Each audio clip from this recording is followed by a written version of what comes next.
Pasangan bakal calon gubernur dan wakil gubernur Aceh, Bustami Hamzah Fadil Rahmi resmi mendaftar ke Komisi Independen Pemilihan KIP Aceh pada Jumat, 13 September 2024.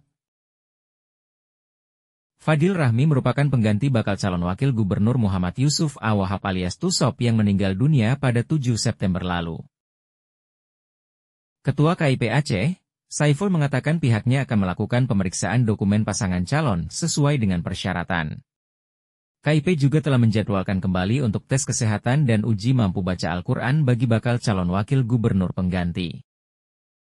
Pendaftaran calon gubernur dan wakil gubernur turut dihadiri ketua partai politik pendukung dan pengusung, yakni Partai Nasdem, Partai Golkar, Partai Amanat Nasional, Partai Darul Aceh dan Partai Adil Sejahtera, PAS Aceh.